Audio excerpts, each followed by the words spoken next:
Warri haati baatee bar nama abbaa qabee mee dhugaa maalii barreeffama iskruushiitii ragaa wajjin sii fidde waan qabdu sun immoo mallaqa isii dhorgate. Duuba namni akkana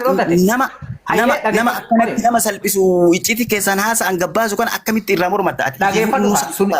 Salphiitii isii baasu miti yoo ajjeeftallee waan haqa irra dhabde bar irratti arrabsamte tokko kana kadhattu jedhaniini baatii tokko ol teettee viidiyoo irra waraabdee akkasitti miidiyaa kanarra laayivii irra teettee sa'aatii deemee fuuldurra ofii dhiite mallaqa kana argadha jettee. Leenci torbaan suni duuba leenci torbaan gaafa geemii isii kennee leenca torba wayi maaliif saniif sii kennan jedhanii leenca bakka biraatti kennaan jiru maa asliin kennine eenyu namicha keeniyaa kennine maaliif. Usme bar ani nama dhufee sappoortii si godhe tokko fakkeenya. Walitti dhufu waa'ee suni walitti sammir irratti qabdi haati faatee arrabsu anu waan irra deeggareef haqa ofii irratti namni yoo arrabse sirriidha dhageeffadhu. Amma ka simboonee kana fa'aa nama aarsa. Wallaahi warri gara deeggartan kun dhiisa. Obboleessu nama boodatti haadha faatee wajjin hidhannoo irra wanno lola seenu deemayyu yoo dubbiin jabaate kana boodamu sii galee. Duli ada faate irra jabaannani saa kamuu ada faate wajjin dhaabadani maaliif ada faate wajjin dhaabadoo jette haati faate nama dhugaati takka jette abbaan gummaan sun hin beektimi saayibummaan baduu miiramsaa dachi jala biyyeetti dimna malee ati saayibatti yaamiti afarsaa saayibatti jala dhageeffadhu takka haadha faate akka hin arrabsuudha anaafsitti wallola akkanuma sitti dhimma kana keessaa bali anaafsi wallola wallaahi billaahi wallola miidiyaa kanarraa sa'a 24 dhiiga wal dhaabne dhageeffadhu ergatas ta'e ani garuu baay'ee naasee miidiyaa kanarratti anaafsi tokkoffaa eenyu oli nama walitti dhiyaatu usme dhiisi nurraan tolu dhageeffadhu sitti ramsaa dhageeffadhu tokkoffaa ani si kabaja akka hafarsa hiriyoota miidiyaa kanarraa qabu ani siif hafarsaa hin dhorga yeroo kamuu hafarsa hiriyaa kiyyaa wallaahi abbaa barbaadde gaafadhu haadha faate yoo biratti arrabsu hin dhorgaan ምክንያቱ ani haati faate takka waan akka tanaan abooteen beektu kun atu akka gartu gastii kiyyaa dhufteen teetu takka jedhu takka illi naan kennitu anoo gastii isii dhaqee taphataayyuu malee wal quban qabnu keessumaanuu namni waa walii haasofnu waa takka walitti haasofnu beeku waan rabbiin akka garaana nyaachisu akkanuma garaana nyaattu bakka si galte ምክንያቱ dhiisaa bakka haa jiraattu miskiina duula isii kana laalamee namni hundi arrabsa yaaki garaa isin haa nyaattu walla balkaa warri kaayiroo kun hin jibba warri garteetiin miidiyaa kanarra jiru hin jibba kakutaa biraa gandummaaf jibba jenna kenna kun yoo jibbe mee maaliif jibba jenna fakkeenyaaf amma namni akka simboonee kun hiriyaa ture fakkeenyaaf mee maalirraa jibbiti jenna jettiin durama fakkeenyaaf hiriyaadha wal beekanii nama wajji taphatanii kolfaa turanii wanni akkanaa kun bakka xiqqoo isinitti haa dhagamu ansanumaaf na dhagameeti malee wallaahi haadha faate waa takka naa gootitiin laal usmiyye ana malee laa dhageeffadhu usmiyye jibbaa isiin qabu allaan jibbaa isiin qabu osoo jibbaa isii qabaadhee isii jala taa'ee isiin dhageeffadhu yookiin isii jala taa'ee taa'ee aboo osoo jibbaa isii qabaachuu baatanii irratti ministeera ayyaachuu wal baaftanii ministeera waan keessa waliin barreessu nama tokko haga heetan usmee qofa dhageeffatiin namallee dhageeffadhu raggaxee waan jedheeni achi booda dagadhe deebitee maa maqaa kiyya na kaasti bessanuma qofa yoo anini usmee wanti biraa hafee barreeffama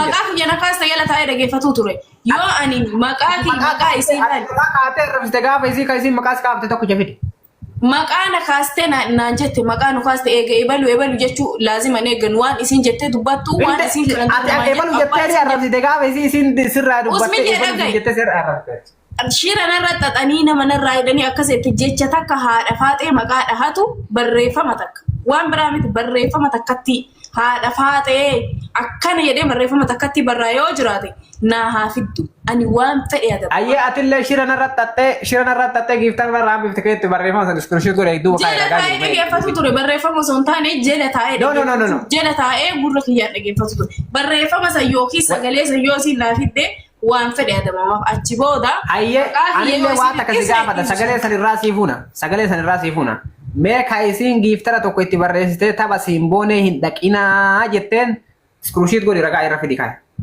Katabaa keessaa baay'ee bara amma gabaan tatabaa hin jiru.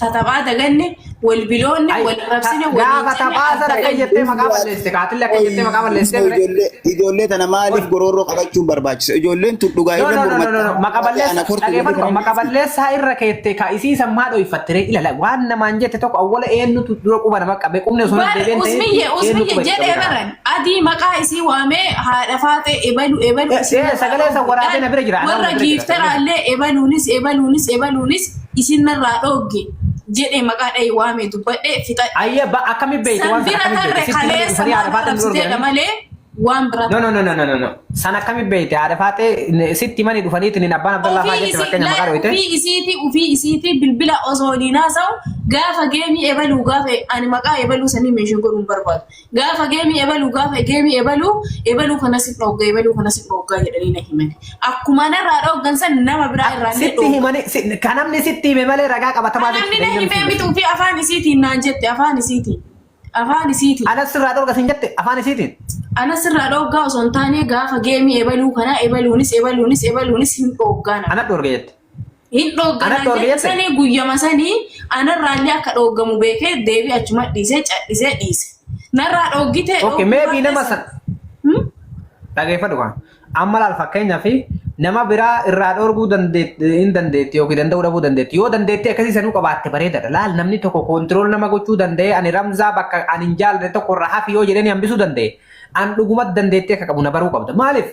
Nama yeroo ammaa kana keessatti namni jaarta ofii yookiin jaartii ofiitu koontirool gochuu hin dandeenye kana keessatti nama shan jaha geemis irraa hambisuu jechuun isiin kireeditiin kennamuufii qaba.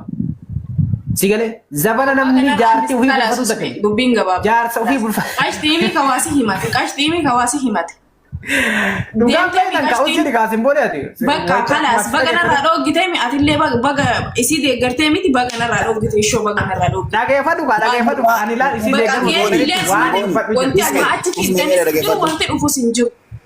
Usme dhageeffadhu tokkoffaa naaf nama an sirriitti si kabaja usmeen beektaa. Wanna haga kana jal'isuu fi kabaja walii qabnuuf malee wallaahi billaa an nama haadha faatee na bira deeggaru.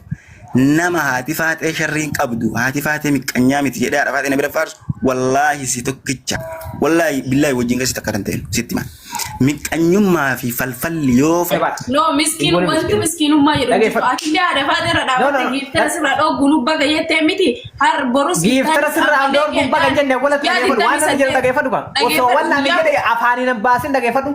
Osoo waan an jedhe afaan hin baasin bar miira keessa galtee aarte bar an akka hin jenne giiftara sirraa dhorguun baga hin jenne nama tokko haati faatee akkatti koontirool godhuu isiitu dhageeffadhu yes eeka dandeettii akkamii akka qabdu laaluu qabnaa sin jee bar maaliif amma fakkeenyaaf namni tokko waan an hin jaalanne san irraa gori zaman ammaa kana keessatti hiriyyaan keetuu yookiin immoo jaalalleen keetuu bakka an hin jaalanne kana dhaqee yoo jettee hin dhaqu si galee hin dhaqa jechuudha hin dhaqu maal inni hin dhaqa garuu immoo maa inni isiin akkatti yoo nama hedduu koontirool gootee tapha kee kana irraa hambisuu dandeette.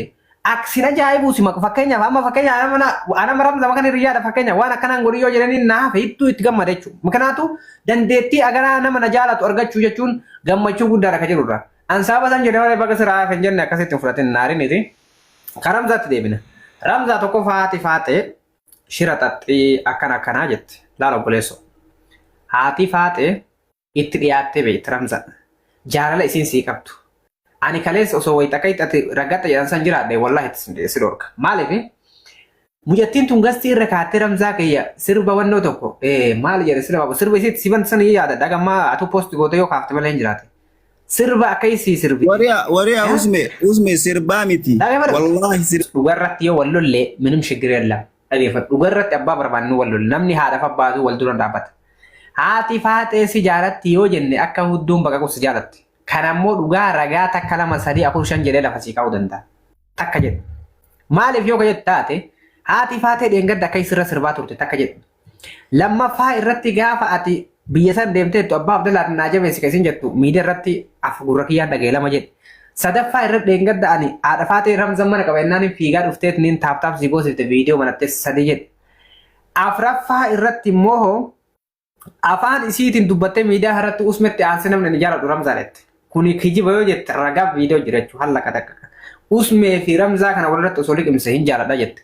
Kanaa ol obboleessoo jaalala isiin si ibsitu baatee meseenjeraa si dawwaltee qullaa daaboo sitti agarsiisti moo maal akkasii